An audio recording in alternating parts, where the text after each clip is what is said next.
Pantera, cá estamos nós, no episódio piloto do Manual de Como Ser um Humano, 8 minutos sem filtro. Aí a gente precisa contextualizar, né? Então, para contextualizar, tem lá a playlist, que é um curso, Manual de Como Ser um Humano, porque ser um humano é difícil.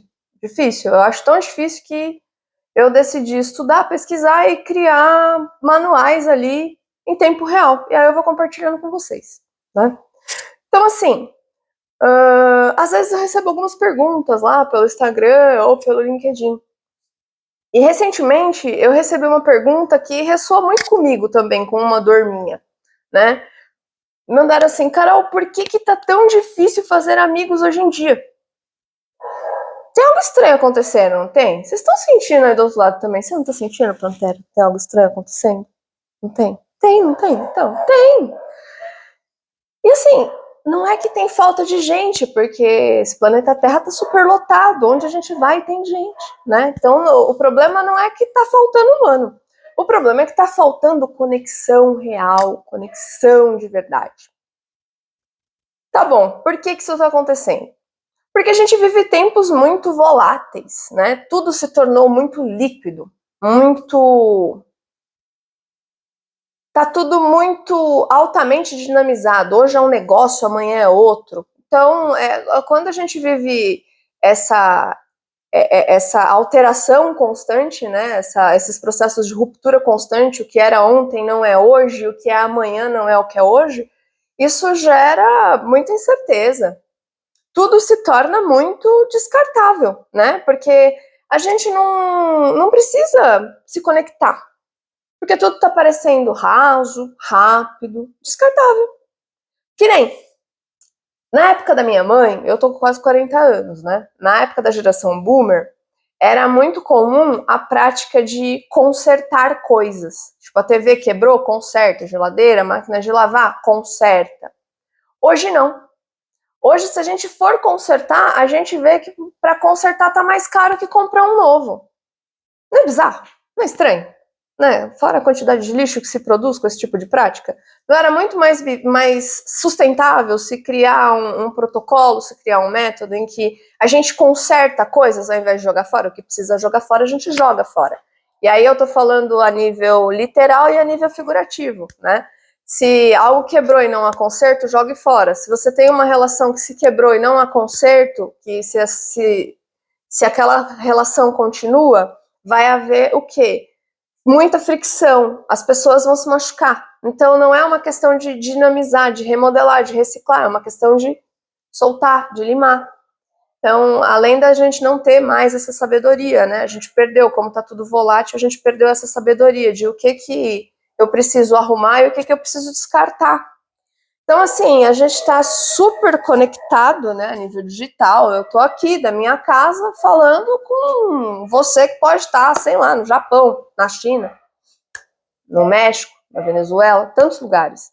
E mesmo assim a gente se sente humanamente desconectado, né? A gente só tá conectado ali, eu sigo fulano, fulano me segue. Legal. E quem é fulano? Quem é ciclano? Eu não sei.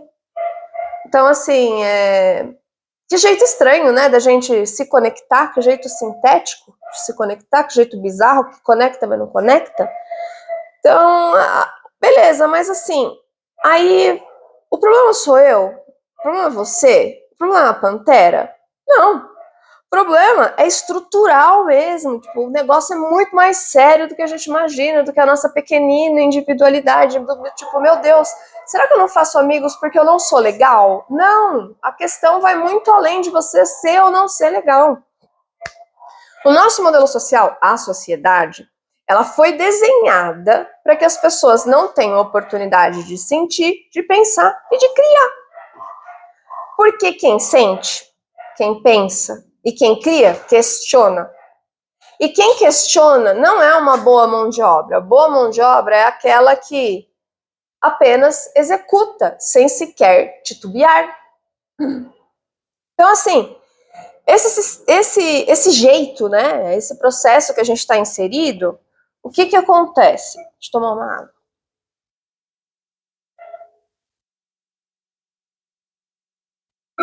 Ele está embasado em uma lógica de sobrevivência. E essa lógica de sobrevivência, ela funciona como? Naturalizando o trabalho como principal foco de vida e de existência. Não é estranho também isso? Tipo, o trabalho seu foco principal, ao invés de, sei lá, você descobrir o que você veio fazer e quem você é. E assim, nesse esquema de lógica de sobrevivência, que ele é propositadamente muito bem articulado, ninguém nasce livre. Eu não nasci livre, você, a Pantera também não. Nós somos inseridos e empurrados em um fluxo constante de trabalho, consumo, trabalho, consumo. Até o lazer, que deveria ser uma descompressão, um descanso para o cérebro, um descanso emocional, para a gente parar, dar uma respirada, sabe? Descansar, a gente é de carne, a gente não é de ferro. Até isso está intrinsecamente ligado ao consumo. Ah, mas aí você vem e me fala, Carol, existem eventos culturais gratuitos, eventos de arte, a gente pode ir num parque, a gente pode, se a gente mora no interior, ou se a gente mora na praia, a gente pode ir para uma natureza, uma cachoeira. Mas será? Será mesmo que isso é totalmente gratuito? Vamos analisar junto? Porque eu gosto de fatos, eu gosto de lógica. Não é porque eu tenho a mediunidade aflorada e tenho essas habilidades sensitivas que eu me desconecto da realidade. Pelo contrário, eu sou cientista também. Precisa ter dados, precisa ter evidência. Então, agora vamos aqui debater evidência, sem filosofia bonita de é possível a gente se locomover em um mundo capitalista sem um centavo. Vamos lá. Você tá sem grana. E aí você vai fazer um passeio gratuito cultural. Você vai precisar de dinheiro para se locomover. Em um cenário que você consegue andando. Beleza, eliminamos o custo de locomoção. Você precisa beber água, o corpo humano precisa de água. Aí você pegou uma garrafinha e levou em casa. Você já pagou pela garrafinha, que você pagou por ela, e você pagou pela água filtrada que está lá dentro. Então você pagou. Aí você chegou no rolê andando, ou com a sua bicicleta. Você só teve o gasto, né, da sua movimentação energética, do corpo biológico. Aí você chegou lá, tem pastel, tem espetinho, tem refri, tem a breja. Aí você não tem dinheiro. Aí você tá curtindo o rolê, mas você vai curtir mesmo o rolê? Sendo que você ficou com vontade, que você sentiu o cheiro do espetinho? É frustrante. Então vamos colocar aí um parque, uma natureza. Vamos para a natureza, vamos para a natureza. Você mora perto da praia? Legal, você vai precisar levar água do mesmo jeito, você vai precisar levar alguma coisa para comer do mesmo jeito, você vai precisar levar uma canga para você sentar do mesmo jeito. Então a lógica é sempre a mesma. O consumo está inserido em tudo na nossa vida. Por isso que a Pantera Cor-de-Rosa tem essa cara deprimida. Porque, nossa, é muito triste a gente viver tendo que trabalhar e consumir uma rodinha de hamster, né? Acho que a gente não veio para isso aqui. E, assim, se fosse para vir para esse planeta para fazer isso aqui, eu nem teria vindo. Eu teria ficado lá no meu planeta natal, junto com a minha família alienígena. Porque, olha, é muito estranho esse jeito que a humanidade vive. E eu aqui, nesse corpo humano, mesmo me sentindo um alienígena, acho esquisito. Acho estranho. Então, agora a gente vai... O que acontece? Nossa existência se resume a trabalhar e consumir. Isso aí não tá muito com uma cara de remodelagem de escravidão? Porque antes era chibatada, né? Para trabalhar, para se manter, era coerção, era violência, né? Era sempre esse esquema. E não tava mais dando certo, né? A galera se rebela uma hora de ser escravo, uma hora você cansa. Sempre tem aquela mente revoltada, rebelde, que vai articular um motim. Então, eles viram que, né, realmente quem articula o nosso modelo social, né, Estado, classe empresarial, as sociedades secretas, que muito se fala em teorias de conspiração, perceberam o quê? Que chibatada e coerção não funciona. Vamos fazer o quê? Vamos vender ilusão. Vamos, vai dar certo. Vai todo mundo acreditar que não está escravo se a gente fingir uma liberdade ilusória. E nós estamos vivendo isso hoje. A gente está vivendo as consequências desse teatro mal feito, que é o nosso modelo socioeconômico, nosso modelo social. a nível individual e coletivo. As consequências não são só tipo de movimento social, de movimento coletivo, é individual também. Tá todo mundo colapsando, ninguém tá aguentando mais. E assim, esse fluxo de trabalhar e consumir distorceu tudo. Tudo, tudo, tudo. Distorceu quem nós somos, a maneira como nós nos relacionamos, a maneira como nós produzimos e até assim como a gente existe. Olha que bizarro, olha que coisa muito louca. Então a raiz do problema não, ela vai muito além da gente não conseguir ter dificuldade de fazer amigo. Por quê? Porque a gente está vivendo em estado de sobrevivência constante. Nos últimos anos ficou absurdamente caro. Ficou caro. Não ficou caro, Pantera? Ficou caríssimo viver. Olha o preço do supermercado, olha o valor dos aluguéis. Olha quanto a gente paga de juros para financiar um imóvel, isso quando consegue. O financiamento de carro popular custando uma fortuna. Tá difícil viver, né? Fora que, assim, a gente vive apreensivo porque tem os problemas individuais, tá todo mundo enfrentando as suas próprias crises, eu me coloco nessa roda, também tô, né? A gente tem que ter dignidade, tem que ter fé para enfrentar e seguir em frente, né? E quando a gente vai dar uma olhadinha na rede social, uma olhadinha no que tá acontecendo, a gente vê, tipo, que tá uma derrota. Tá uma derrota, é conflito, é guerra infundada por poder, a humanidade completamente desumana. Isso faz o quê? Com que a gente sinta cada vez mais ansiedade, ou a gente fica cada vez mais deprimido, ou a gente fica cada vez mais com medo. Sei lá, com isso a gente nem tá vivendo mais de verdade, sabe? Tá estranho. E dá pra gente fugir de uma ilha? Tipo, fugir pra uma ilha? Seria bacana, seria legal. Mas não dá. A gente não consegue fugir disso aqui. Então, assim, se a gente não consegue mudar geograficamente, a gente pode mudar a nossa conduta. Não dá para sair do lugar, mas dá para a gente se adaptar. O ser humano é altamente adaptável. Nós somos a única espécie humana que se adaptou em todos os climas, em todos os tempos, ao redor do globo terrestre. Então, assim, a gente consegue se adaptar. E se a gente escolher ser radicalmente humano?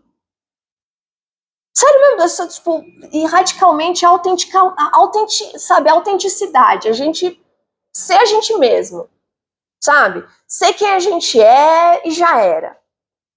Porque assim, já tem tanta gente usando máscara, já tem tanta gente vendendo uma vida irreal e sintética na internet. Eu nem vou citar nomes, porque eu não tô afim de receber uma notificação extrajudicial.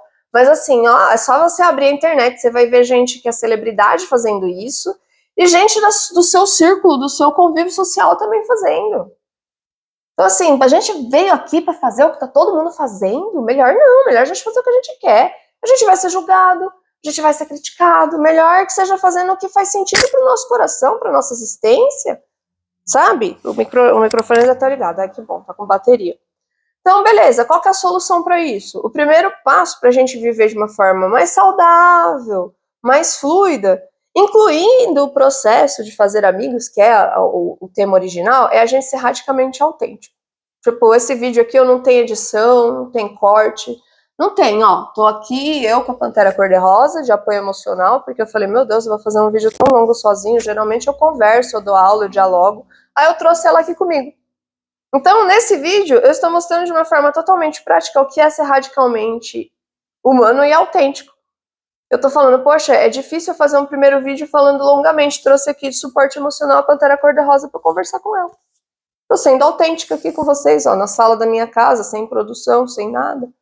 Com a câmera, meu notebook e a gente trocando ideia. Então, assim, quando a gente escolhe ser quem a gente é de fato, de verdade, é como se a gente ativasse dentro da gente uma configuração de fábrica, como se a gente desse um hard reset. E aí, o que acontece? Quando a gente começa a ter autenticidade como protocolo de vida, a realidade responde. E como ela responde? Com conexões e situações que realmente ressoem com a gente. e não com o que a gente está se esforçando e fingindo ser para ser aceito, para ser amado, para ser validado, né? Então, assim, fingir ser alguma coisa dá muito trabalho. Eu sou uma pessoa que eu tenho crises de ansiedade. Cara, se eu ficar fingindo, eu vou ficar com crise de ansiedade 24/7, não tem condições, não consigo viver desse jeito. Mais fácil a gente ser quem a gente é. Então, fingir quem a gente não é exige muito esforço, porque não é natural. Isso a longo prazo é insustentável. Olha um monte de celebridade colapsando aí, porque ficou fingindo a vida inteira ser o que não é. Para quê? Para ter status, para ter poder aquisitivo, né? Para ter muito dinheiro?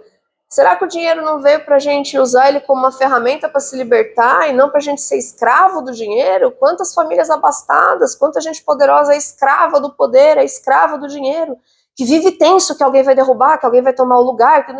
Nossa, que jeito esquisito de viver, meu Deus do céu, que jeito estranho, não consigo, realmente sou uma alienígena. Então, assim, agora, como é que eu faço isso daí na prática, Carol? Como que eu consigo? Ó, vou dar um exemplo prático. Na sua rotina, ao invés de você ficar procurando amigos ativamente, e aí você se adaptar aos gostos desses amigos, você vai fazer o oposto. Você vai na sua rotina ser você mesmo. E aí no dia a dia, quando você for conversar com as pessoas, trocar ideias, seja no âmbito profissional, pessoal, ou ali, tipo, temporário, né? Quando a gente está no mercado, conversando com alguém na fila, ou no transporte público, não sei. Mas olha, o que não falta é situação para a gente interagir com os outros. Você vai ser quem você é, você vai expor o que você gosta, você vai expor os seus pontos de vista, e aí as afinidades vão surgir. E aí a amizade que antes era muito difícil de fazer, ela vai ficar fácil, ela vai ficar fluida, porque quem conectar com você vai conectar porque ressoa, porque tá legal, porque acha bacana, porque gosta de estar junto, de conversar. Então, isso a nível não só de amizade, mas de relação com as pessoas, sabe? Aí agora vamos lá para as últimas etapas, estamos chegando ao final desse vídeo. A gente não veio aqui para mandar, ou a gente não veio aqui para a gente ser mandado. A gente não veio aqui para fazer o que estão sugerindo para a gente fazer. A gente veio aqui para lembrar quem a gente é e o que a gente veio fazer e fazer. Só que a gente lembrar quem a gente é e o que a gente veio fazer é muito mais difícil quando tem muito barulho. Barulho externo, excesso informacional, excesso relacional, excesso de movimentação, excesso de trabalho, excesso de locomoção e transporte público no trânsito. É muito excesso, né? Excesso de barulho. E aí tem também os nossos barulhos internos, os barulhos que estão lá dentro. Então, do lado de fora é a gente cobrando, julgando, criticando. Nenhuma novidade, né? Pressionando.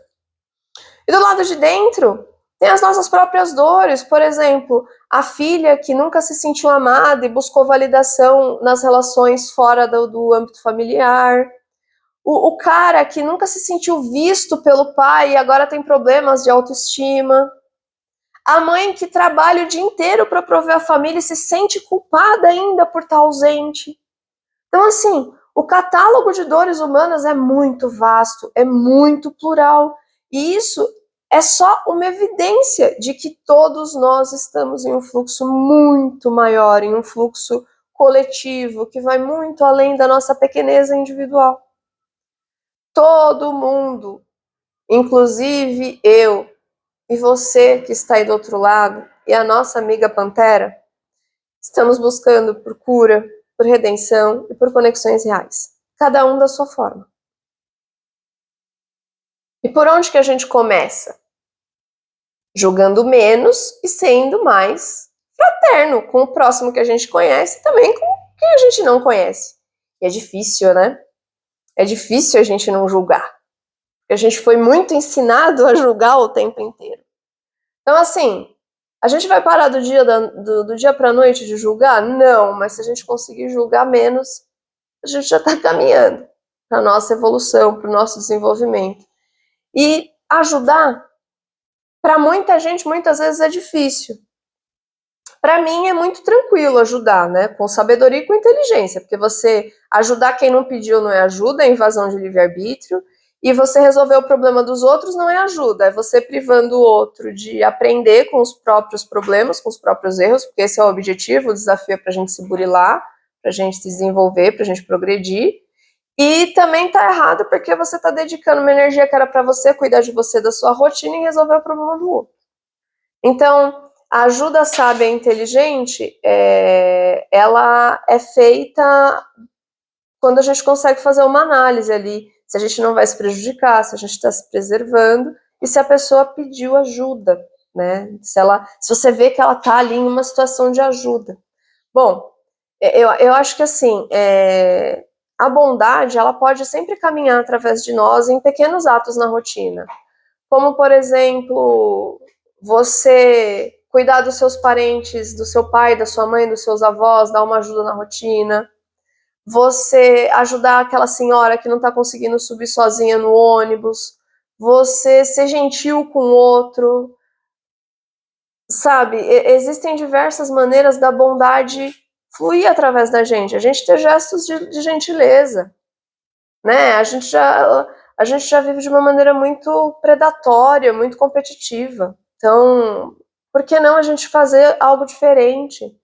A engenharia universal, a orquestração cósmica, Deus, Zambi, Alá, seja lá como você chama, é uma engenharia lógica. A gente dá aquilo que a gente recebe, porque tudo é hermético.